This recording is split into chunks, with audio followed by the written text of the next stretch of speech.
Bismillahirrahmanirrahim. Assalamualaikum warahmatullahi wabarakatuh. Perkenalkan, nama saya Widya Garini. Saya dari kelas 5A, Pendidikan Bahasa Inggris, Universitas Singapura Bangsa, Karawang. Saya merupakan perwakilan dari kelompok 6, yang mana dalam video ini saya akan menjelaskan tentang unit 4, yaitu manusia, lingkungan, dan sumber penghidupannya. Seperti yang kita ketahui, manusia hidup, tumbuh, dan berkembang dalam lingkungan alam dan sosial budayanya. Dalam lingkungan alamnya, manusia hidup dalam sebuah ekosistem, yakni suatu unit atau satuan fungsional dari makhluk-makhluk hidup dengan lingkungannya. Dalam ekosistem terdapat komponen biotik dan abiotik.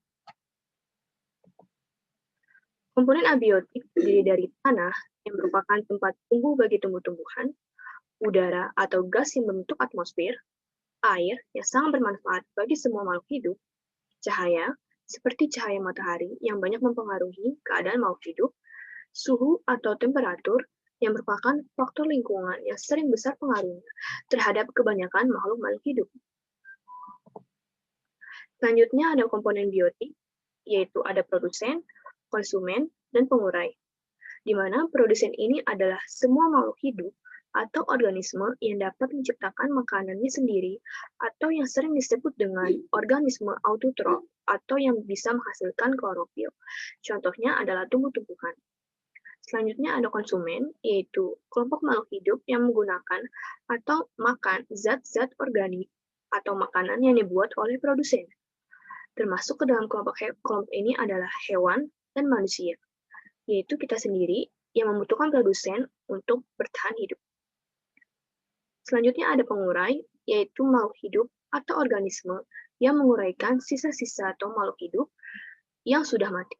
Kelompok ini misalnya kebanyakan bakteri dan jamur-jamur. Pengaruh manusia pada alam lingkungan hidupnya. Ketika kita melihat sejarah peradaban manusia bersama lingkungannya dari waktu ke waktu, kita akan melihat adanya usaha dari manusia yang ingin meningkatkan kesejahteraan hidupnya, mulai dari berburu, mencari buah dan ubi-ubian, hingga bercocok tanam. Sudah dilakukan manusia selama ini. Hingga pada akhirnya, kita menjadi manusia yang ada di zaman sekarang, yang sudah dapat beradaptasi dan meningkatkan kesejahteraan hidupnya.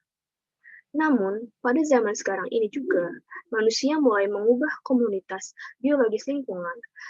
Perubahan alam lingkungan hidup manusia tampak jelas berada di kota-kota, dibandingkan di desa yang mana penduduknya masih dekat dengan alam dan masih bergantung pada alam. Penggunaan sumber alam oleh manusia sangat penting ke dalam kehidupannya. Contoh penggunaan sumber alam yang ada yaitu hutan dan air.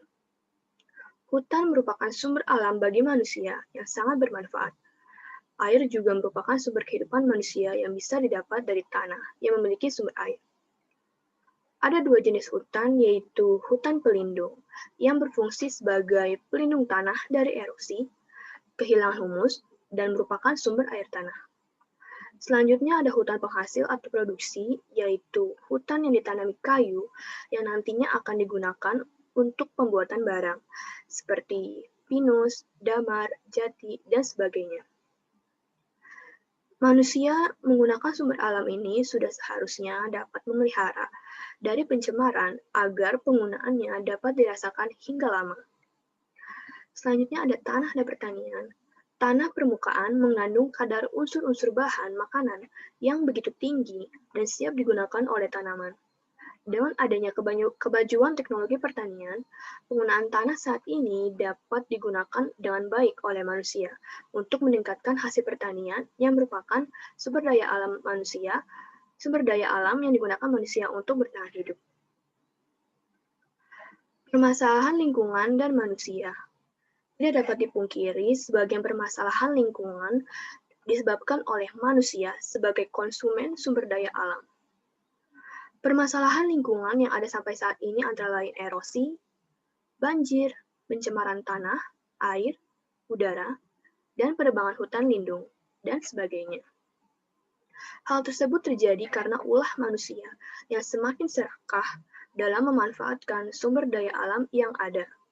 Misalnya, melakukan penebangan hutan yang dapat memicu terjadinya erosi, banjir, dan pencemaran air dalam sekaligus.